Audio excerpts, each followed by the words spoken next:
Innal hamdalillah nahmaduhu wa nasta'inuhu wa nastaghfiruh wa natubu ilayhi wa na'udzu billahi min shururi anfusina wa min sayyiati a'malina may yahdihillahu fala mudilla lahu wa may yudlil fala hadiya lahu wa asyhadu an la ilaha illallah wahdahu la syarika lahu wa asyhadu anna Muhammadan 'abduhu wa rasuluh la nabiyya wa la rasula ba'da. Allahumma salli wa sallim wa barik ala nabiyyina Muhammadin wa ala alihi wa ashabihi wa man tabi'ahum bi ihsanin ila yaumil qiyamah. Qala Allah ta'ala fi kitabihil karim, ya ayyuhalladzina amanu taqullaha haqqa tuqatih wa la tamutunna illa wa antum muslimun.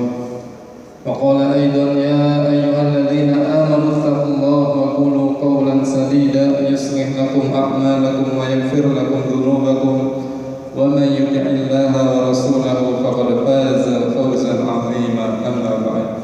Hadirin sidang jemaah yang dirahmati Allah Subhanahu wa taala, segala syukur dan puji kita haturkan kepada Allah Subhanahu wa taala, zat yang tidak pernah henti memberikan karunia rahmat serta nikmatnya kepada kita semua. Sehingga pada kesempatan yang mulia ini kita masih bisa melangkahkan kaki menuju salah satu rumah Allah Subhanahu wa taala, Masjid Ar-Rauf, yang mana mudah-mudahan Allah memberkahi masjid ini dan juga memberkahi orang-orang yang senantiasa memakmurkan masjid ini, baik dengan kehadirannya sholat berjamaah 5 waktu maupun dengan hartanya, sumbangsihnya untuk kemaslahatan masjid ini. Hadirin rahmati Allah Subhanahu wa taala, di atas mimbar ini khatib berwasiat kepada pribadi khatib dan jamaah sekalian agar marilah kita meningkatkan takwa kita kepada Allah Subhanahu wa taala. Dan di antara makna takwa sebagaimana disampaikan oleh Syekh Muhammad ibn Shalih al-Utsaimin rahimahullah taala mengatakan, al-muttaqi haqiqatan alladzi kullama izdada alaihi ni'amullah izdada tawadu'an lil haqqi wa lil khalqi. Sejatinya orang yang bertakwa adalah dia setiap kali nikmat Allah bertambah untuknya, maka setiap kali itu pula bertambah ketawaduannya kepada Allah Subhanahu wa taala, bertambah tunduk patuh dia kepada Allah Subhanahu wa taala, dan juga bertambah kerendahan hatinya kepada sesama. Itulah sejatinya gambaran orang yang bertakwa. Dia selalu patuh dan tunduk kepada Allah, dan dia juga selalu rendah hati, sopan santun kepada sesamanya. Hadirin yang dirahmati Allah Subhanahu wa taala, insyaallah pada kesempatan yang lainnya khatib akan menyampaikan khutbah dengan tema bahaya lisan yang bisa menghapuskan pahala-pahala dan juga dia bisa menjerumuskan seseorang ke dalam neraka. Wa iyyazubillah. Hadirin rahmati Allah Subhanahu wa taala, di dalam hadis riwayat Imam Tirmidzi disebutkan satu kisah bahwasanya Mu'adz bin Jabal radhiyallahu anhu pernah melakukan safar bersama Nabi sallallahu alaihi wasallam. Kemudian di waktu pagi Mu'adz bin Jabal mengambil peluang dan kesempatan. Jadi ketika dia dekat dengan ahli ilmu, yaitu Rasulullah sallallahu alaihi wasallam, gudangnya ilmu, semua ilmu terkumpul pada diri Rasulullah sallallahu alaihi wasallam, maka Mu'adz bin Jabal mengambil peluang tersebut. Ketika Rasulullah SAW sedang duduk, Mu'adz langsung menyamper, mendatangi Rasulullah SAW. Ini adalah kesempatan emas. Kemudian Mu'adz bin Jabal berkata kepada Rasulullah SAW, ya Rasulullah, akhbirni bi'amalin yudkhiluni al-jannah wa yuba'iduni 'anil nar. Ya Rasulullah, kabarkan kepadaku tentang amalan yang memasukkan ke dalam surga dan menjauhkan dari neraka. Kemudian Nabi SAW bersabda kepada Mu'adz, laqad sa'alta an 'azimin. Hei Mu'adz, engkau telah bertanya suatu perkara yang besar. Wa innahu la yasirun liman yassarahu Allahu 'alaihi. Tetapi itu sangat mudah bagi orang yang dimudahkan oleh Allah Subhanahu wa taala. Masyaallah. Maka mudah-mudahan kita termasuk orang-orang yang senantiasa dimudahkan oleh Allah untuk melakukan amal-amal yang bisa menghantarkan kita kepada surga Allah Subhanahu wa taala, bukan sebaliknya dimudahkan melakukan kemaksiatan yang akhirnya berujung masuk ke dalam neraka. Wa iyyazubillah. Kemudian kata Nabi SAW apa? ta'budullaha wa la tusyriku bihi syai'an. Hal yang paling utama, beribadahlah kepada Allah dan jangan pernah menyekutukan Allah dengan sesuatu apapun. Wa tuqimus shalah, dirikanlah salat. Wa tu'tiz zakah, tunaikanlah zakat. Wa tasumu ramadan, laksanakan puasa Ramadan. Wa tahujjul bait, dan berhajilah. Khususnya lagi bagi orang yang mampu. Allah Subhanahu wa taala berfirman dalam surat Al-Imran, wa 'alan nasi hijjul baiti man istata'a ilaihi sabila. Dan kewajiban atas manusia adalah berhaji, yaitu dia yang mampu mengadakan perjalanan ke sana. Jadi kalau kita sudah memiliki kemampuan untuk melaksanakan ibadah haji, punya harta, bekal yang cukup, jangan ditunda-tunda. Tunaikan haji supaya sempurna rukun Islam. Kemudian Nabi SAW tidak berhenti di situ. Nabi ingin menambahkan sesuatu untuk Mu'adz. Ala adulluka ala abwabil khair.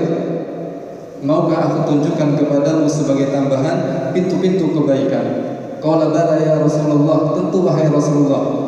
Kabarkan kepadaku pintu-pintu kebaikan. Kata Nabi SAW, as-sawmu junnatun. Tambahilah dengan banyak berpuasa sunnah. Puasa sunnah adalah perisai yang bisa menekan nafsu syahwatmu supaya engkau tidak begitu tamak berhasrat kepada dunia ini, dan juga supaya engkau tumbuh rasa kasih sayang kepada sesama. Itulah di antara hikmah puasa, menekan hasrat kita supaya tidak begitu cinta kepada dunia ini, begitu tamak kepada dunia, dan juga supaya bisa menumbuhkan rasa kasih sayang kepada sesama. Ketika kita puasa, kita bisa merasakan betapa perihnya lapar dan haus, sehingga kita bisa memikirkan orang-orang di luar sana yang kelaparan dan kehausan, dan juga kelak bisa menjadi perisai yang melindungi kita dari siksa api neraka. Was-shadaqatu tudfi'u al-khati'ah kama yudfi'ul ma'u an-nar. Dan berbanyaklah sedekah, karena sedekah bisa menghapuskan dosa-dosa sebagaimana api, sebagaimana air bisa menghapuskan api. Masya Allah. Kemudian kata Nabi apa? Wa sholatul rajul fi jawfil lail. Dan laksanakanlah ibadah rahasia, yaitu sholat malam dikala banyak manusia tertidur. Masya Allah. Dan Nabi SAW kemudian membaca ayat surat As-Sajdah ayat 16 sampai 17. Tatajaha junubuhum anil madaji'i yad'una rabbahum khawfa wa tama'an wa mimma razaqnahum yunfiqun. Orang-orang soleh, karakter mereka adalah lambung mereka itu jauh dari tempat tidurnya. Dikala manusia tertidur nyenyak di atas kasurnya, dia bangun, mengambil kesempatan untuk merahasia di dalam ibadahnya di hadapan Allah Subhanahu wa taala. Dia berdoa kepada Allah, ya Rabb, ya Rabb, dengan penuh rasa khawatir dan rasa harap kepada Allah Subhanahu wa taala. Masya Allah. Di antara karakter hamba-hamba Allah yang saleh itu senang dia merahasia di dalam ibadahnya kepada Allah Subhanahu wa taala. Wa mimma razaqnahum yunfiqun. Di malam harinya dia tahajud, di siang harinya dia mencari orang-orang yang bisa dia bantu. Masya Allah. Kemudian di ayat selanjutnya apa? Fala ta'lamu nafsum ma ukhfiya lahum min qurrati a'yun jazaa'an bima kanu ya'malun. Maka satu jiwa tidak mengetahui rahasia pahala yang Allah sediakan untuknya, yang kelak akan bisa membahagiakan dirinya, menjadi penyejuk matanya sebagai balasan atas ibadah-ibadah rahasia yang dia kerjakan. Masya Allah. Ibadah rahasia maka mendatangkan pahala yang khusus dari Allah Subhanahu wa ta'ala.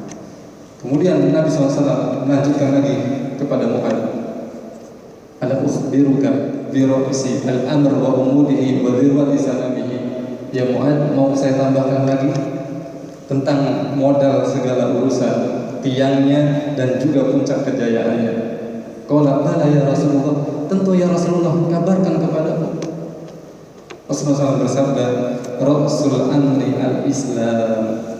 Modal segala urusan adalah al-Islam, yaitu memasrahkan diri kita kepada Allah Subhanahu wa ta'ala. Masya Allah. Segala urusan apapun hendaknya setiap hamba memasrahkannya kepada Allah Subhanahu wa ta'ala. Jadi sebelum dia berikhtiar keras, berusaha dengan kuat, dengan hebat, dari awal dia sudah pasrahkan kepada Allah. Ya Allah, saya punya urusan ini ya Allah. Saya punya bisnis ini ya Allah. Saya pengen usaha ini ya Allah. Saya pengen mendidik anak saya dengan pendidikan seperti ini ya Allah. Saya serahkan kepadamu. Kemudian setelah itu ikhtiar. Jadi dari awal seorang hamba sudah memasrahkan urusannya kepada Allah Subhanahu wa taala, dan kata Nabi itulah modal segala urusan, yaitu pasrah kepada Allah Subhanahu wa taala. Jadi kadang orang kebalik, pasrah ketika sudah di akhir. Seorang hamba dari awal dia sudah pasrah kepada Allah Subhanahu wa taala. Setelah itu baru dia berikhtiar dengan sungguh-sungguh, dengan kuat. Kemudian kata Nabi sallallahu alaihi wasallam, wa as-shalah, dan tiang segala urusan adalah salat. Siapa yang pengen urusannya ditegakkan oleh Allah, tegakkanlah salat. Wa dirwatu sanamihi al-jihad, dan puncak kejayaan adalah berjihad di jalan Allah Subhanahu wa taala, baik dengan harta maupun dengan jiwa. Dan Allah Subhanahu wa taala berfirman, walladzina jahadu fina lanahdiyahum subulana, dan orang-orang yang berjihad sungguh-sungguh di jalan kami, kata Allah Subhanahu wa taala, dengan tenaganya, dengan hartanya, dengan jiwanya, dengan segala kemampuannya, dia sungguh-sungguh di jalan kami, kata Allah, lanahdiyahum subulana, sungguh akan kami bukakan baginya jalan-jalan untuk mencapai keridhaan dan kemuliaan. Masya Allah. Tapi kemudian yang kita garis bawahi sabda Nabi setelah ini, ala ukhbiruka bima la dzalika kulli, wahai Mu'ad, mau aku kabarkan tentang sesuatu yang bisa menjaga semua tadi ibadah-ibadah tadi itu bisa terjaga, bisa selamat nilai-nilai pahalanya. Kata Mu'ad, qala bala ya Rasulullah, tentu ya Rasulullah. Karena apa gunanya kita banyak ibadah tapi kemudian hancur lebur, tidak menyisakan pahala sedikit pun. Jadi hanya lelah saja. Amilatun nasibah di dalam surat Ghosiyah. Kelak di hari akhirat ada orang amilatun nasibah. Dia susah payah beramal di dunia, tetapi di akhirat tidak mendapatkan pahala apa-apa. Waliyadzubillah. Di antaranya ini yang bisa menghancurkan pahala-pahala ibadah. Ya Mu'ad, ala ukhbiruka bima la dzalika, aku kabarkan kepadamu sesuatu yang dengannya semua amalanmu bisa selamat. Kata Mu'ad, bala ya Rasulullah, tentu ya Rasulullah. Saya pengen pahala-pahala saya ini selamat semuanya. Kuffa 'alaika hada. Sambil Nabi memegang lisannya, kuffa 'alaika hada, jaga lisanmu wahai Mu'ad. Mu'ad kemudian merasa heran, ya Rasulullah, wa inna la mu'akhaduna bima natakallamu bih. Ya Rasulullah, apakah kita akan mendapatkan akibat buruk, mendapatkan siksa daripada sebab yang diucapkan oleh lisan kita ya Rasulullah? Qala sakinatka umuka ya Mu'ad, celaka engkau wahai Mu'ad. Wa hal yakubun nasa ala wujuhihim aw ala manakhirihim illa hasaidu alsinatihim. Masya Allah. Wahai Mu'ad, betapa banyak manusia disungkurkan ke dalam neraka, diseret wajahnya, lehernya, melainkan oleh sebab lisan mereka. Waliyadzubillah. Hadirin rahmati Allah Subhanahu wa taala, begitu agung masalah lisan ini. Maka hendaknya kita hati-hati di dalam mengucapkan sesuatu. Jangan sampai kita mengucapkan kalimat-kalimat yang mendatangkan murka Allah Subhanahu wa taala. Apalagi dalam berbicara tentang ilmu agama, jangan sampai asal-asalan kita menyampaikan sesuatu tanpa dasar ilmu yang benar, atau menyampaikan hadis-hadis Nabi SAW, tapi kita tidak tahu ternyata itu hadis palsu. Kemudian kita ikut menyebarkannya, waliyadzubillah, berdusta atas nama Nabi, dosanya sangat besar. Atau kita membicarakan keburukan saudara-saudara kita, menggibahinya, mencelanya, menghardiknya, menuduhnya dengan tuduhan yang tidak benar, memberikan persaksian yang palsu. Maka ini dosanya besar sekali, bisa menghapuskan pahala-pahala ibadah kita. Waliyadzubillah. Makanya Nabi SAW tidak heran dalam riwayat yang lain mengaitkan ucapan lisan itu dengan keimanan. Kata Nabi SAW, man kana yu'minu billah wal yawmil akhir falyaqul khairan aw liyasmut. Siapa yang mengaku iman kepada Allah, mengaku iman kepada hari kiamat, hendaknya dia berucap ucapan yang baik. Masya Allah. Jadi karakter iman seseorang itu bisa dilihat dari ucapannya. Makanya Umar bin Khattab mengatakan, man kasura kalamuhu kasura ghalatuhu. Siapa yang banyak ngomongnya pasti banyak jatuh pada kesalahan. Jadi seorang yang beriman itu tidak keluar dari mulutnya kecuali mutiara. kata-kata yang baik yang bisa menenteramkan hati pendengarnya. Kata Nabi, auliyasmut, kalau tidak bisa mengucapkan kalimat-kalimat yang baik, yang benar, diam saja. Karena dalam riwayat yang lain Nabi SAW mengatakan, satu kalimat saja itu bisa menjerumuskan seseorang ke dalam neraka. Dalam hadis riwayat Bukhari, wa innal 'abda la yatakallamu bil kalimah ma yatabayyanu fiha yazillu fiha fi nari jahannam ma bainal masyriqi wal maghrib. Sesungguhnya ada seorang hamba, dia mengatakan satu kalimat, dia tidak teliti lagi di dalam mengucapkannya. Yazidu fiha fin nari ma bainal masyriqi wal maghrib. Oleh sebab satu kalimat itu dia terjerumus ke dalam neraka, dilemparkan ke dalam neraka sejauh jarak antara timur dan barat. Maknanya begitu. Oleh sebab satu kalimat. Dan dalam riwayat yang lain, masih riwayat Imam Bukhari, wa innal 'abda la yatakallamu bil kalimah min sukhtillahi la yulqi biha balan yazillu biha fi nari jahannam. Maknanya begitu. Dan seorang hamba yang mengucapkan satu kalimat yang mendatangkan murka Allah Subhanahu wa taala, sedangkan dia tidak peduli dengan itu.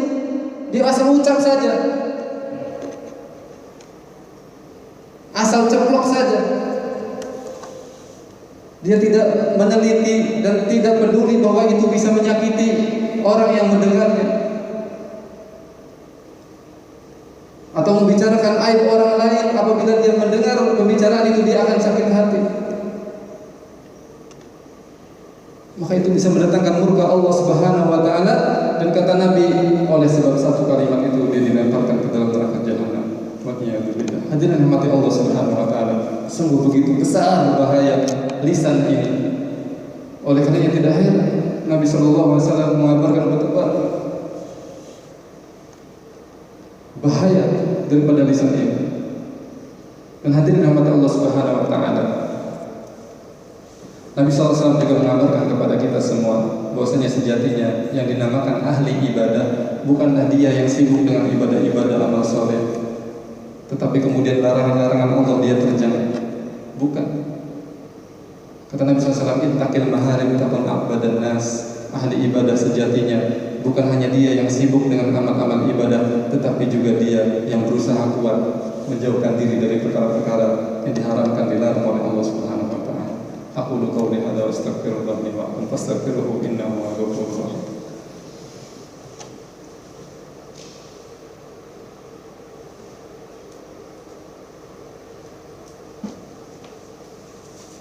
Alhamdulillah dan katsiran thayyiban barakallahu fiikum yuhibbuna wa yarda. Wassalatu wassalamu ala asyrofil anbiya'i wal mursalin wa ala alihi washabihi wa man tabi'ahum bi ihsanin ila yaumil amma ba'd.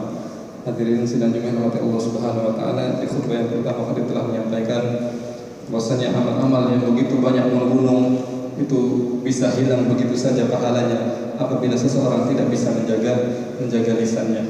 Maka hendaknya seorang yang beriman kepada Allah, di samping dia memperbanyak amal-amal ibadah, amal-amal soleh, dia juga menjaga diri daripada perbuatan-perbuatan buruk yang bisa menghapus pahala ibadahnya. Di antaranya adalah menjaga lisan, supaya tidak keluar dari lisan kecuali hanya yang baik-baik saja, yang menenteramkan hati orang yang mendengarnya, atau perkataan-perkataan yang mengajak orang kepada jalan Allah Subhanahu wa taala. Allah Subhanahu wa taala, "Wa man ahsanu qawlan mimman da'a ila Allah wa amila sholihan wa qala innani minal muslimin." Siapakah yang baik perkataannya?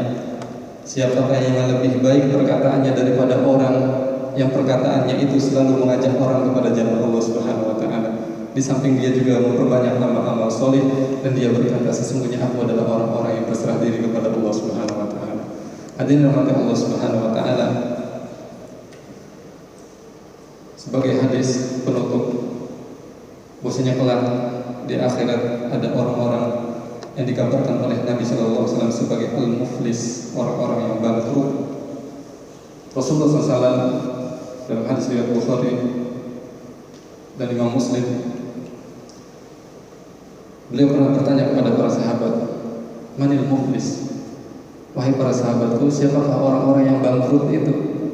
Para sahabat menjawab dengan jawaban pandangan ya sebagaimana manusia umumnya, pandangan dunia.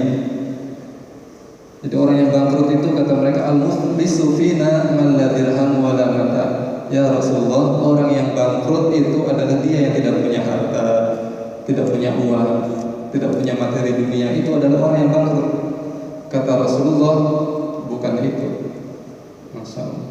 Jadi Rasulullah memalingkan makna bangkrut ke makna bangkrut yang sesungguhnya. Jadi makna bangkrut yang sesungguhnya ini nih, kata Nabi SAW.